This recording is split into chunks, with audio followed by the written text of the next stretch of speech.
Jusqu'à 9h30, les choses de la vie avec Julia. Et avec Pascal Créorel. Bonjour Pascal. Bonjour Julia, bonjour aux auditeurs, aux animaux. Voilà, Pascal Créorel, éducateur canin dans le Calvados, pour des conseils gratuits concernant vos animaux de compagnie. Les petits bobos, les grands bibis que vous pouvez avoir avec votre chat, votre chien. Vous n'hésitez pas, il y a de la place ce matin au standard de France Bleu. On attend vos appels. 02 31 44 48 44. Jusqu'à 9h30, les choses de la vie avec Julia. Et je suis avec Pascal Créorel, éducateur canin dans le Calvados, pour des conseils gratuits concernant vos chats, vos chiens. Vous pouvez nous appeler au 02 31 44 48 44. On attend vos coups de fil. Pascal, on va commencer avec Annick. Bonjour Annick. Bonjour Julia. Bonjour Monsieur Créorel. Vous êtes dans le bocage, à la Lande-Vaumont. Oui. Bon, allez-y, on vous écoute. Moi j'ai des problèmes avec mon chien et mon chat. Ah. Ma chienne, elle a 2 ans et demi, et j'ai un petit chat de 8 mois. Il se tête tout le temps. La chatte tête le chien. La chatte tête le chien. Oui. Franchement, vous parlez comment, vous, Annick? Oui, elle tête, oui. Ça commence fort, l'émission. Bon, Pascal, qu'est-ce que... Je ne sais pas Julia, ça n'a ni queue ni tête cette histoire. Ah, commencez Fallait pas. commencer comme ça. Mais Annick, ils l'ont fait dès le départ tous les deux? Non, pas dès le départ. Ben, il y a combien de temps? Il y a 7 mois que j'ai le petit chat. Et, je sais pas, c'est bien, mais c'est depuis 2 mois, ben, le chat tête la chienne. Et en quoi ça vous gêne? Dites-moi un petit peu. Ben, moi, j'ai peur, par exemple, que la chienne, elle attrape une maladie des tétons, qu'elle ait quelque chose comme ça. Oui, ça c'est tout à fait possible, c'est pour ça que je vous en parlais. Elle le fait combien de temps par jour? Oh! Je sais pas, ils sont tout le temps... Pendant un moment, ils étaient cachés. Ils se cachaient tous les deux pour tester. Oh, quelle histoire, Annie, quand même. Oui, c'est véridique. Oui, non, mais je veux bien croire, hein, il y a des choses... Maintenant, bon, ils veulent être tranquilles, en fin de compte. Hein. Bah oui. Bah oui. Oui. Alors, parce qu'on dit que les chats, faut pas les chiens, et les chiens font pas les chats. Mais non. Là, on est peut-être parti pour faire un truc bizarre. Ouais, un truc bizarroïde, hein, mais c'est sûr qu'ils feront pas de petits ensemble, il y a de bonnes chances. Ah non, ça c'est sûr. Hein? Non, mais c'est vrai que ça peut gêner parce que ça peut irriter. Hein. La langue du chat était quelque chose qui est irritable. Ça va irriter la mamelle. Hein. Oui, mais pardonnez-moi, Pascal. Oui. Si ça irrite la chienne, elle va lui foutre un coup de patte. C'est pas sûr. Ah bon? C'est pas sûr parce que c'est vraiment, c'est des petits coups de langue de 3 fois rien qui vont pas arracher la moitié de la peau. Studio, forcément, ils se marrent. C'est terrible ces gens-là. Alors, Annick, je suis entouré de gens bizarres. Bon, non. Je crois qu'il faut arrêter. Il faudrait trouver un produit qui soit un petit peu amer pour le chat. Je suis allée, mais on m'a dit que ça allait se passer, mais ça va de pire en pire, oui. Ça allait se passer, c'est-à-dire? Oui, qu'ils allaient se laisser, quoi. Non, mais un produit que vous pourriez mettre sur la mamelle du chien. Oui. D'accord? Donc ça, vous pourriez faire. Alors, il faut quand même tester le produit. Hein. Vous allez en parler éventuellement au vétérinaire. Vous testez le produit pour éviter que il y a des choses à base de pommes amères. Et je ne connais pas. Je sais pas si sur la mamelle de la chienne ça peut avoir des incidences. Le mieux, c'est quand même d'acheter le produit ou d'en parler au vétérinaire avant. Je vois pas pourquoi ça poserait problème puisque c'est un produit qu'on peut mettre sur la peau, qu'on peut mettre sur des tas de choses. Mais la mamelle étant un petit peu particulière, il faut si vous voulez que ça s'arrête vraiment, de toute façon, ce produit-là, faudra pas le mettre s'il y a une plaie sur les mamelles, sur les tétines, hein, Annick. Hein. Oui. Alors, essayez ce type de produit. Je vous répète, c'est fait avec des pommes amères. C'est un produit naturel. Il n'y a pas de raison que ça ne fonctionne pas. Hein. Je vais au vétérinaire chercher ça. C'est pas si l'huile-là, mais bon, dans les magasins spécialisés, il y en a. Par contre, il faut en parler au vétérinaire avant que de mettre sur les mamelles comme ça. D'accord. Hein? Voilà, Annick. Mais je pense que si ça fonctionne, si c'est vraiment dégoûtant, je pense que le chat n'y reviendra pas. Ben, j'aimerais bien. Voilà. Bon, on fait ça, Annick. D'accord, monsieur. Moi, c'est madame. Oui, mais je vous ai compris, Annick, c'est très bien. Non, mais vous revenez vers nous, Annick, s'il y a un souci encore. Oui, monsieur Créorel, oui. Moi, c'est Julia. Oui. Bon, Annick, bon courage. Merci, Annick. Merci. À très bientôt, Annick. Au revoir. Bon, on va avoir des nouvelles de sa chatte qui tête son chien. Quand même, c'est impressionnant, cette histoire. Oui, Bon. mais comme quoi la nature est des fois, hein. Bon, vous continuez de nous appeler pour poser vos questions à Pascal en matière de chat, de chien. 02 31 44 48 44. Sophie est avec nous. Bonjour, Sophie. Bonjour Julia. Bienvenue à vous. Bon, Enchantée de vous parler. Alors, je vous expose ma petite histoire. J'ai un husky qui va avoir 3 ans. Et le matin, quand je pars travailler, il a un comportement tout à fait normal. Il reste à la maison, il ne réagit même pas. Et en revanche, le samedi et le dimanche, là où je ne travaille pas, dès que je bouge, il me suit et il veut monter dans la voiture pour partir avec moi. Alors bon, tout le monde se moque de moi, mais j'ai l'impression qu'il connaît les jours de la semaine. Alors je voulais avoir une petite explication sur son comportement. Pascal. Ben oui, Julia, il y a des chiens qui regardent tous nos faits et gestes, hein, qui sont à l'habitude, hein. Donc Sophie, votre histoire n'est pas du tout particulière, c'est assez fréquent. C'est complètement, c'est fréquent. C'est-à-dire que d'abord, on ne s'habille pas pareil. Deuxièmement, on n'a pas le même stress, c'est-à-dire que l'odeur que nous dégageons quand on va au travail, eh bien, on peut être stressé. Il va y avoir la route, comment ça va se passer, et puis on a notre travail dans la tête. On s'occupe moins du chien, on le laisse plus de côté. On s'est levé différemment. On est, vous voyez, un petit peu speed, Sophie, souvent le matin. Alors que quand on est en week-end, on se lève, on prend le petit déj tranquille. Le rythme et tout. n'est pas le même. Et le rythme n'est pas le même. Et le chien le voit bien. Il n'y a pas la même odeur. Il se dit, tiens, c'est le moment de profiter de ma maîtresse. Je vais essayer un petit peu de la taquiner, lui amener un jouet. Enfin voilà, il va y avoir... Est-ce qu'il vous apporte le petit déj au lit? Pas encore, mais faut le dresser. Hein. Ah oui. Alors, l'animal à 2 pattes que chez vous, faut le dresser pour l'amener le petit déjeuner. On va faire ça va être plus simple. Non, Sophie, vous n'êtes pas du tout. Il y a rien de particulier, c'est assez fréquent, hein. Et on le voit également sur le chat, ça, hein, ce genre de comportement, hein. D'accord. Donc mon chien ne connaît pas les jours de la semaine. Non, il les connaît peut-être pas le lundi, il sait pas ce que c'est que le mercredi, mais le dimanche, il sait que vous êtes plus à l'aise. Mais il faudrait faire la même chose, même le dimanche, et vous verriez que il aurait les mêmes comportements que les autres jours, hein. C'est-à-dire vous levez à la même heure, alors avoir les mêmes comportements, etc. Il va pas s'en douter, voilà, et ça va passer comme normalement. D'accord, merci beaucoup. Tout est normal, Sophie, chez vous, donc soyez rassurés, d'accord? Merci Julia, bonne journée. Bonne journée à vous, à très bientôt. Au revoir. Retour au standard de France Bleu dans un tout petit instant. France Bleu, France Bleu. Jusqu'à 9h30, les choses de la vie avec Julia.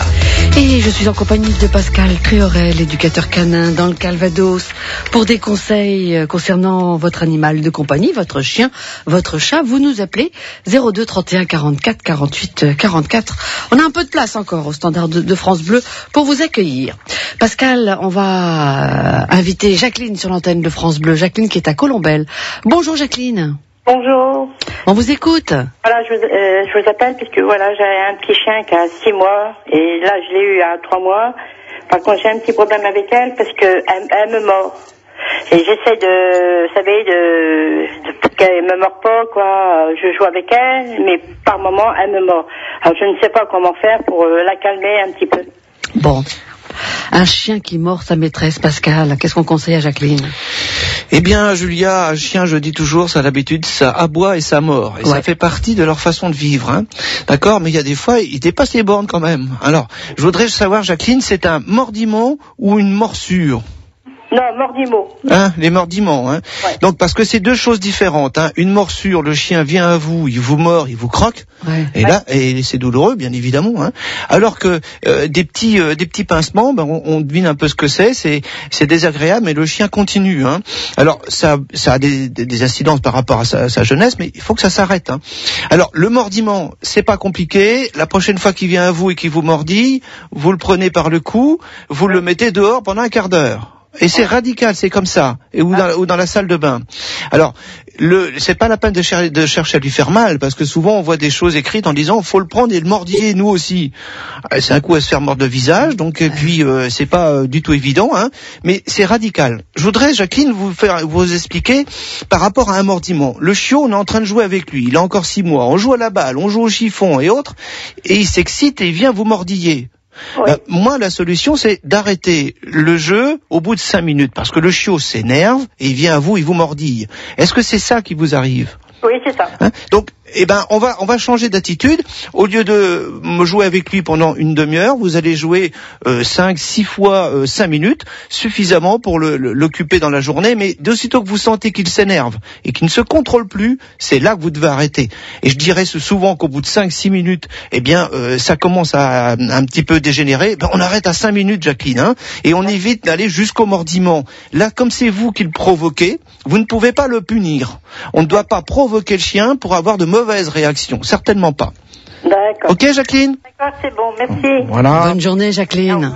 Merci. À très bientôt. Les choses de la vie. 02 31 44 48 44. Alors, écoutez-moi, Pascal, il y a une auditrice qui vient d'appeler au standard de France Bleu pour un petit conseil qui nous dit que pour le chat qui tète la chienne de tout à l'heure, il faut mettre du fond d'artichaut sur les tétons, c'est naturel et ça marche. C'est possible. Qu'en pensez-vous du fond d'artichaut? Ça, c'est possible, oui, c'est possible que ça peut fonctionner. Pourquoi pas Est-ce qu'on met de la vinaigrette avec? Je ne sais Ce que je voudrais quand même bien faire attention, c'est que s'il y a des plaies, je ne sais pas si le fond d'artichaut va arranger la plaie du chien. Je ne sais pas dans quel état est le téton. C'est pour ça que je demandais à la personne plutôt d'aller voir le vétérinaire avant de faire autre chose. Peut-être que s'il y a rien, peut-être pourquoi pas l'artichaut. Elle peut essayer le fond d'artichaut. Mais alors on prend des fonds d'artichaut. Voilà, c'est ce que j'allais dire. C'est quand même important. En boîte ou des frais? On teste les deux. Voilà. Moi, je dis pas de tester les deux comme ça. Bon, je crois que c'était Annick qui avait ce souci-là. En tout cas, le message est passé et je crois que je vérifie. C'est Marie, l'auditrice, qui nous donne ce petit conseil. Merci, Marie. Merci. Au standard avec nous, Sylvie, qui nous appelle de la Vespierre. Bonjour, bienvenue, Sylvie. Bonjour à tous. On vous écoute. Voilà, j'ai 3 chats à la maison et je vais en accueillir un 4e. Et j'aurais voulu quelques conseils pour que tout se passe au mieux. Pascal. Oui, pas facile la cohabitation avec ces félins. Le chat est un animal territorial, Sylvie, attention. Alors, ce que je suis en train de dire, c'est que vous avez 3 chats chez vous, ils ont déjà une petite meute, mais c'est surtout que chacun peut-être a son arbre à chat, chacun a sa pièce favorite, chacun a sa chaise, son fauteuil. Est-ce que c'est le cas, Sylvie? Tout à fait. Donc, le tout nouveau venu, ne le laissez pas rentrer comme ça dans la maison, parce qu'il peut très bien se faire esquinter sérieusement. Voilà. Donc, il est préférable de le mettre dans une pièce avec un arbre à chat, quelque chose pour que lui déjà s'habitue. Ce sera un chaton? Non, c'est un chat. Un chat adulte, alors mettez-le dans... C'est ma maman qui est décédée et qui avait un chat, on voudrait l'accueillir. Oui, bien sûr, faites, moi j'ai fait ça aussi, le chat est avec moi, non.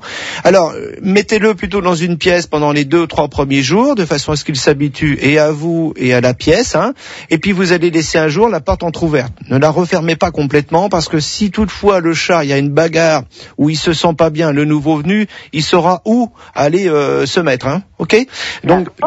D'ores et déjà, de toute façon, il faut lui préserver une pièce, c'est-à-dire que les autres chats, vous pouvez les interdire d'aller dans cette pièce-là.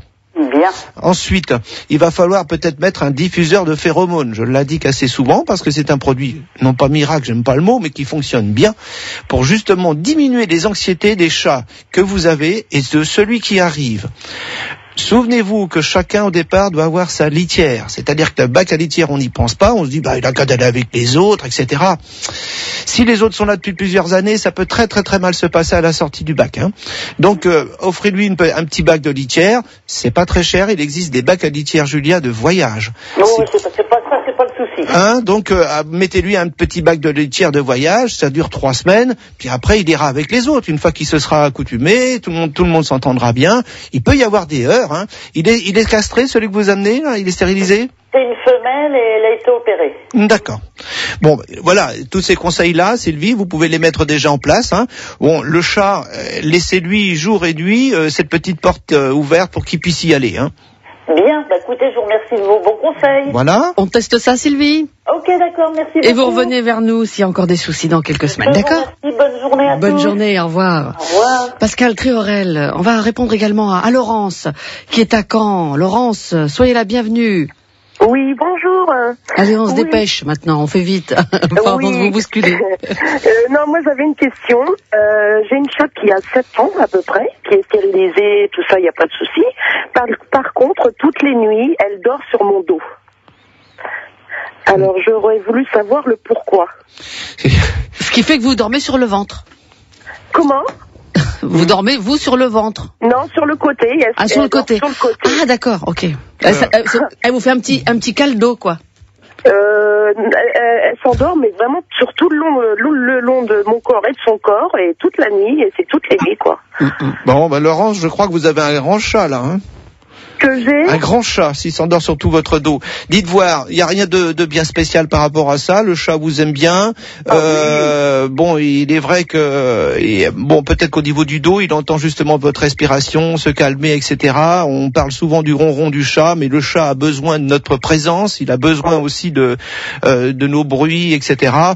On va pas chercher très très loin. Hein. Ça, c'est le genre c'est un petit peu atypique, c'est-à-dire que on en entend parler une fois de temps en temps, mais il n'y a rien de bien spécial. Surtout, il n'y a rien de méchant. Hein. Donc là. Non, parce qu'elle est très câline, le soir c'est le gros câlin, et la nuit, elle s'endort sur mon dos. Mais vous risquez de l'écraser quand vous vous retournez. Des fois je la pousse un peu, hein. Ah oui, quand même, faut pas exagérer, quoi, hein. Non, mais j'aurais voulu savoir si ça voulait dire quelque chose, ou si elle avait un manque de quelque chose, quoi. Non. Le chat est un animal qui aime bien être très très proche de nous, hein. Il y a qu'à te voir, si on regarde la télévision, ils viennent sur nos genoux, ils adorent, bon, le fait de l'entendre le sang circuler dans les veines, etc., parce qu'ils sont très sensibles à ça, et puis l'odeur qu'on dégage, ça les apaise beaucoup. Nous, ça nous apaise quand eux viennent à nous et puis ils ronronnent, mais eux aussi sont apaisés quand nous on est là. Donc là, Laurence, profitez-en. Vous paraissez avoir un chat bien sympathique, hein. Laurence, simplement pour vous dire que beaucoup de Français couchent avec leurs animaux, hein, puisqu'il y a à peu près 45% de chats qui rentrent dans la chambre et dont les gens acceptent que le chat vienne. Moi, oui. C'est un petit peu moins pour le chien, mais c'est assez fréquent. Voilà, Laurence. D'accord. Écoutez, je vous remercie. Bonne journée, Laurence. Merci, au revoir. Tout va bien en ce qui vous concerne. Pascal Tréorel, merci pour vos éclairages en matière de chat, de chien. Et puis on se dit à bientôt sur l'antenne de France Bleu. Bien sûr, et puis bonne journée à tous les animaux. Merci Pascal. Demain,